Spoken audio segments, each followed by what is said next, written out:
नमस्कार दोस्तों, मैं हूँ मनविंदर और मेरे चैनल पे आप सभी लोगों का बहुत स्वागत है। प्रधानमंत्री नरेंद्र मोदी का व्यक्तित्व ऐसा करिश्माई है कि सामने वाले को वो अपना बना लेते हैं। अगर उनके सामने दुश्मन है, तो वो या तो खुद को करेक्ट कर लेगा या फिर कभी उनके सामने नहीं आएगा। चीन के राष्ट्रपति शी जिनपिंग उनके सामने आने की हिम्मत नहीं कर पाए। ये एक बड़ा उदाहरण है, G20 के दौरान आप सब ने देखा, दुनिया ने देखा।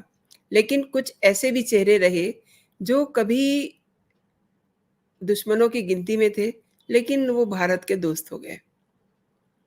अब देखिए तुर्की के राष्ट्रपति एर्दोगान भारत की ओर आकर्षित हो रहे हैं और एर्दोगान के इस एक्ट ने पाकिस्तान को परेशान कर दिया है। उन्होंने एक बयान भी दिया, ज़ाहिर-सी बात है उनके इस बयान से चीन को भी चिंता हो गई है। दरअसल प्रधानमंत्री नरेंद्र मोदी से मुलाकात के बाद एर्दोगान का भारत के प्रति यूँ कहिए कि उनका हृदय परिवर्तन हो गया। आज इसी विषय पे बात करते हैं कि तुर्की के राष्ट्रपति एर्दोगान का हृदय कैसे बदल गया, कैसे वो मोदी के प्रति, भारत के प्रति इतने आकर्षित हो गए। इस पर जानकारी के लिए कोलकाता से जुड़ रहे हैं मेरे साथ कर्नल डॉक्टर शांतनु राय। नमस्ते mister madam, Rai thank you for बहुत inviting me on the show. नमस्कार। जी, डॉक्टर राय मैं जानना चाह रही हूँ कि करिश्मा कैसे हुआ ये?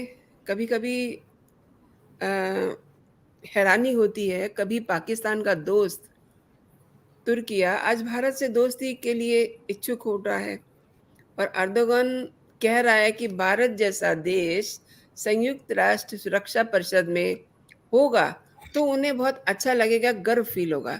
ये एक बड़ा बयान है और ये उस शख्स की ओर से आया है, जिसकी सोच भारत विरोधी मानी जाती रही है, जो पाकिस्तान के साथ मिल कर के भारत के खिलाफ काफ़ी कुछ करता रहा है। इवन कश्मीर का जो नापाक एजेंडा है, वो भी उसने चलाया और खुल कर के 370 हटाए जाने का भी विरोध किया उन्होंने और मुस्लिम कार्ड भी वो खेलता रहा है। खुद को खलीफा साबित करने की कोशिश करता रहा है और अब वही एर्दोगान यूएनएससी में भारत की स्थायी सदस्यता की वकालत करने लगा। ये सब कैसे हो गया? मैडम, पहले तो मैं ये बताना चाहूंगा कि रेसिप तैयब अर्दोगान ये इनका तीसरा टेन्योर है तुर्की में and he is not a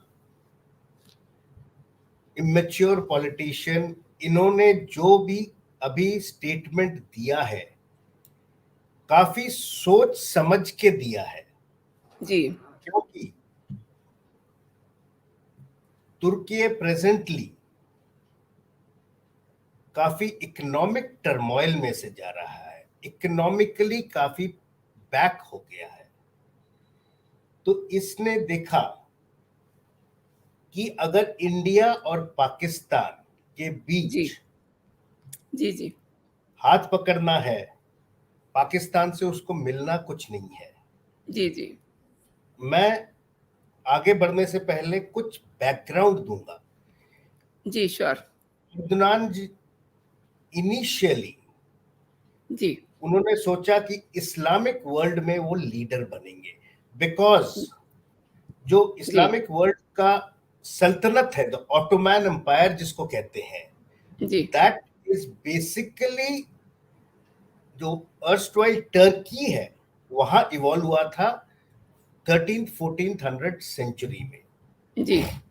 सो उसको अपना बलबूता लेके हुँ। टर्की ने सोचा कि मैं इस्लामिक वर्ल्ड का लीडर बनूंगा। जी, but then Turkey, though it is an advanced country, European है, वेस्टर्नाइज्ड है एंड सो कॉल्ड सेकुलर भी कहते हैं अपने आप को, though it is an Islamic state, but then Saudi Arabia ये बीड़ा छोड़ना नहीं चाहता है, क्योंकि they have got money power and they जी, आर जी, feeding to all the Islamic states, and it is one of the richest Islamic states. That is why MBS is one to one with everybody, starting from Biden onwards to Modi. So ये अर्दोनान का सपना था कि जी Islamic world में leader बनेगा, जो इसके opposition को पसंद नहीं था, बिकॉज कमाल पाशा जो कि मॉडर्न टर्की का क्रिएशन किया था इन दी 1938s, उनका फंडामेंटल्स टूट रहा है था, and opposition doesn't want that modern Turkey to break. And Erdogan's fundamentalism of Islam coming into the daily life of the Turkish people. But then he is a strong politician. तीसरा tenure है. दो 2016 में coup हुआ था, but he got over it and he is still in power. So ये तो उनका सपना हुआ नहीं है, और पाकिस्तान से बल्कि उसको मिलना कुछ नहीं था, बट एक और इस्लाम स्टेट उसके पॉकेट में है. इसीलिए Erdogan had anti India feelings. जबकि न्यूक्लियर सप्लायर ग्रुप में इंडिया एंटर्ड, तो जी Turkey had objections to it. Article 370, Turkey had objections to it. Kashmir के मुद्दे पे Turkey had objections. They were pro Pakistan and anti India. But then over a period of time, जब उन्होंने देखा कि Pakistan is having more tendency towards China and giving more space area for Chinese projects, जबकि Turkey also wanted space in Pakistan so that वो अफगानिस्तान पे नजर रख सके, ईरान पे नजर रख सके, और सेंट्रल एशियन इस्लामिक कंट्रीज पे, जी which Pakistan was not able to give because China really did not want it. So ये कुछ कारण थे. That is why Pakistan and Turkey were pro each other. But then, over a period of time, economically, Turkey started falling back, because though it is a European country, it is not part of the EU, because it is ji an Islamic state. And economically, they started falling back. And then Erdogan is a very smart politician. उन्होंने देखा India is a fast growing economy, and in a couple of years it will become the third largest economy, maybe after US, China, and then India. And presently we are growing and our GDP is ahead of China. So Turkey has played a very smart card. And also आपको पता ही होगा that Modi ji is the top ranking global leader as of today with 76% of the votes. With Biden, Sunak, Macron, ये सब बहुत पीछे है with just about ji 40%, 27%, 21%. Ji Modi is way ahead of everybody. So his ji ji stature also matters, which has drawn Erdogan towards India. Even जो पिछला SCO summit हुआ है, संघाई जी cooperation organisation, 15-16 सितंबर 22 में, उस समय भी समरकंद में उज्बेकिस्तान में Erdogan on the sidelines Modi ji से मिले थे, because presently the presidency of SCO is with India, and economically grow करने के लिए Turkey wants to be part of Shanghai Cooperation Organisation. तो इंडिया को अगर अपने गुड बुक्स में रखेगा तो it may get a chance of getting into this SCO, and SCO में घुसने से they can have trade links with India, China, Russia, and the other countries in this organization. G20 ka already Turkey is a part. So that is the reason. Sidelines of G20 में भी इस बार जी हमारे मोदी जी और Erdogan मिले थे, and lot of business deals have been struck, जी infrastructural development growths have been planned out, and even counter terrorism and terrorism के मुद्दे पे भी बात हुआ है. जी So these are the aspects which have been spoken. तभी और एक जी कैरी ऑन बोलिए. कैरी और ऑन एक और बहुत अहम मुद्दा है, फरवरी 23 में टर्की में एक बहुत बड़ा अर्थक्वेक आया था to the scale of about 7 Richters, जी जिसमें India is one of the major contributors of medical teams were sent, aid supply food कपड़ा भेजा था, एंड जिसे ऑपरेशन दोस्त के नाम से जाना जाता है. जी and India is the third country which has given the third largest aid to Turkey. जी That has won Erdogan, and that was a big game changer which Modi did. हम दुश्मन को भी अपना, मतलब जो हमारे दुश्मन जी नहीं होगा बट जो हमारे प्रो नहीं है, हम उनको भी सहायता करते हैं. जैसे कि आपने देखा होगा ड्यूरिंग कोविड हमने अपना मैनेजमेंट भी किया था, और जो एंटीडोट है हर एक को डिस्ट्रीब्यूट किया था, including the third world. Similarly operation Dost was done जबकि Turkey was not in our good books. या एंड अगर इस बार आपने देखा हो, एक दिन का दौरा मोदी जी ने किया, ग्रीस से होते हुए आए. जी That was basically to meet some Turkish businessmen also, so that business deals could be tied up and Turkey को अपने साइड लिया जाए. So these are the reasons. And India को फायदा क्या है टर्की से? The strategic location of Turkey is in such a place that जितने भी businesses है टर्की में, taxes are lesser and things can be organized, and these businesses can then flourish into the European Union because of the location of Turkey. So we must build up these strategic location, the cultural affinity, and also our historic background, because बहुत पहले in the 1481s the Ottoman Empire used to have business relations with the Chola Empire and the Muslim rulers of those times. So ये सब मिल but के has made this economic tie-up which has happened, and Erdogan sees that if India gets a permanent seat in the United Security Council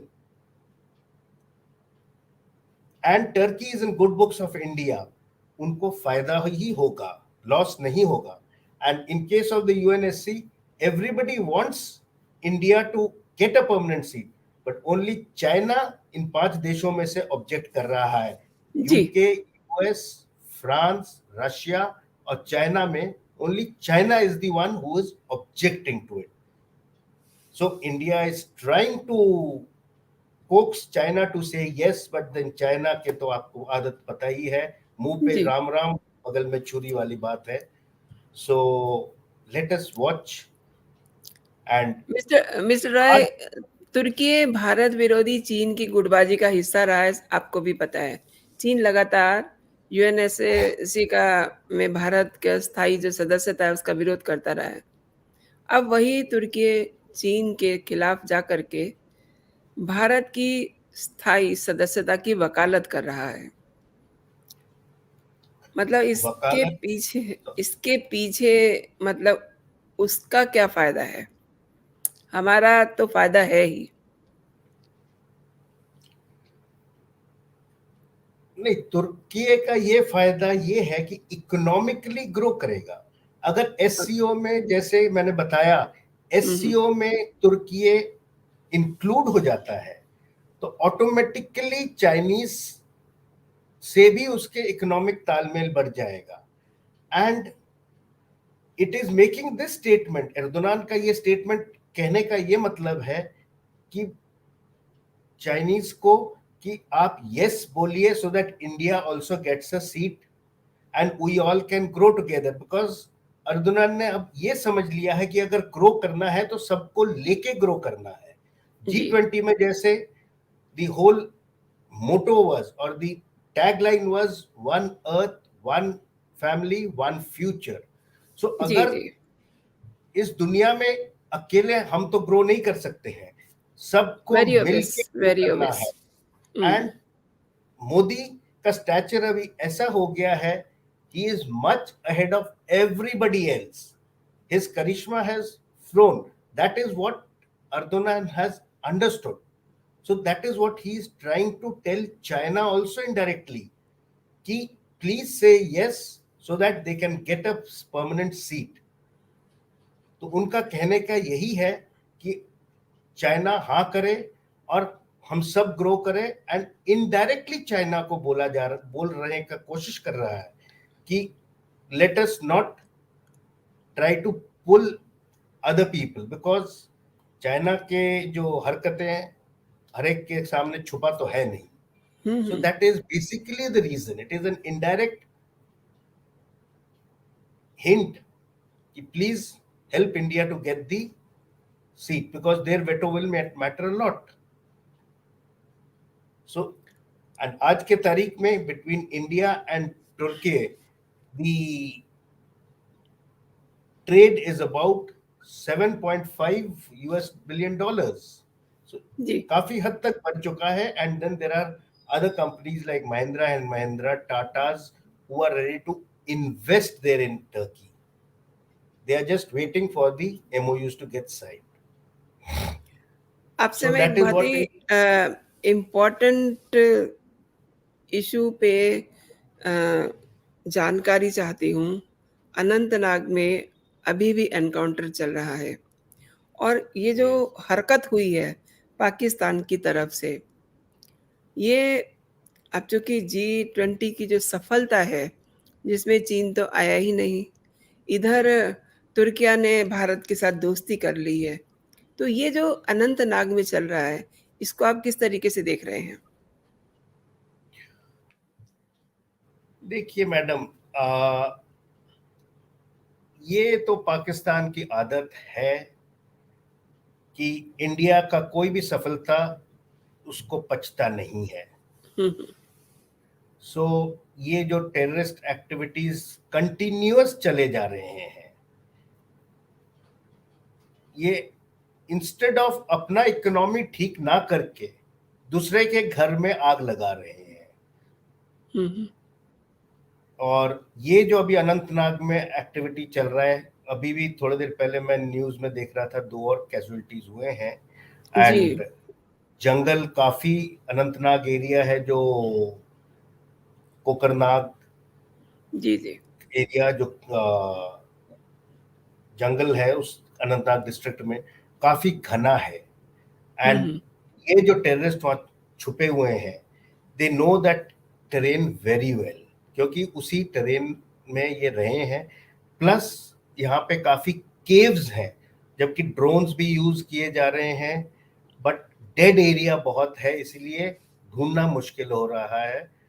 and I am sure Jammu Kashmir police और भारतीय सेना एक आध दिन में इसको खत्म करके इनको निकाल ही देंगे टेररिस्ट को। बट पाकिस्तान के तरफ से ये बहुत ही गंदा और घिनौना हरकत है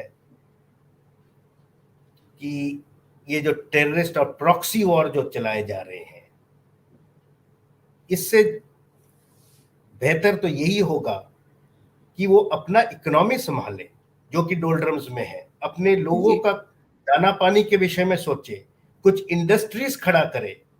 पाकिस्तान आर्मी जो कि उनके पॉलिटिकल सिस्टम में घुसा हुआ है, अपने देश का प्रॉपर नेशनल सिक्योरिटी के विषय में सोचे, instead of just thinking about Kashmir, which I am sure they will never get it. और इस रेट से चलते रहे तो जो कश्मीरी लोग हैं उनका भी जो थोड़ा बहुत उनके प्रति सिंपैथीज है पाकिस्तान के प्रति, वो भी खत्म हो जाएगा। एंड आप लेट मी इसमें टेल आप यू, इसमें आप इसमें चीन का कोई रोल देख रहे हैं?